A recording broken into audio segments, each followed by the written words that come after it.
Hi hello friends, welcome to my channel Ruhika's fun with foodie. ఈరోజు ఈ వీడియోలో కేవలం 5 నిమిషాల్లో తయారైపోయే చింతపండు చారు ఎలా చేయాలో చూద్దాం, అది కూడా మన తెలంగాణ స్టైల్లో. దీనికోసం ముందుగా ఒక బౌల్లో నిమ్మకాయ సైజ్ అంత చింతపండు తీసుకొని వాటర్ వేసి నానబెట్టుకోవాలి. చింతపండు త్వరగా నానాలని నేను కొంచెం హాట్ వాటర్ వేసుకున్నాను. ఈ చింతపండు గుజ్జును అంతా తీసేసుకొని చింతపండు రసం తీసుకొని ఒక బౌల్లో వేసుకోవాలి.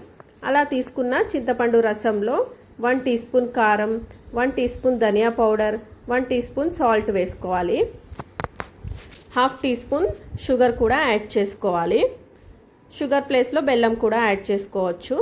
ఈ చింతపండు రసంలోనే సన్నగా తరిగి పెట్టుకున్న ఉల్లిపాయ ముక్కలు కూడా వేసుకొని బాగా మిక్స్ చేసుకోవాలి.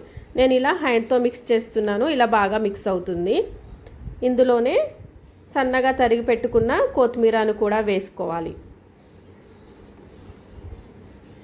ఇప్పుడు పోపు వేసుకుందాము. పోపు కోసము స్టవ్ పైన ఒక చిన్న బౌల్ పెట్టుకొని అందులో ఆయిల్ వేసుకొని వేడి చేసుకోవాలి.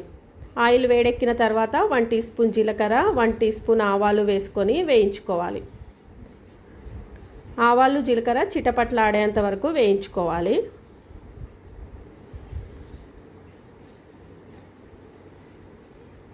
ఇవి రెండు వేగిన తర్వాత కచ్చా పచ్చాగా దంచి పెట్టుకున్న వెల్లుల్లిపాయలు కూడా వేసుకోవాలి.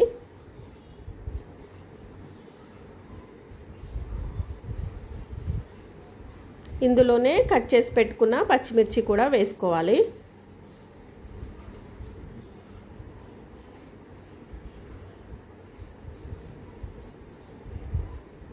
తర్వాత కరివేపాకును యాడ్ చేసుకోవాలి.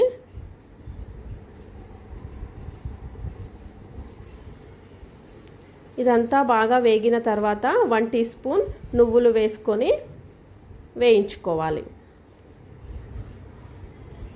నువ్వులు వేగిన తర్వాత 1/2 టీ స్పూన్ పసుపును వేసుకోవాలి. ఈ పోపును ఇందాక తయారు చేసి పెట్టుకున్న చింతపండు రసంలో వేసుకోవాలి. అంతే ఫ్రెండ్స్, తెలంగాణ స్టైల్లో చింతపండు చారు తయారైపోయింది. ఈ చింతపండు చారు చాలా టేస్టీగా ఉంటుంది.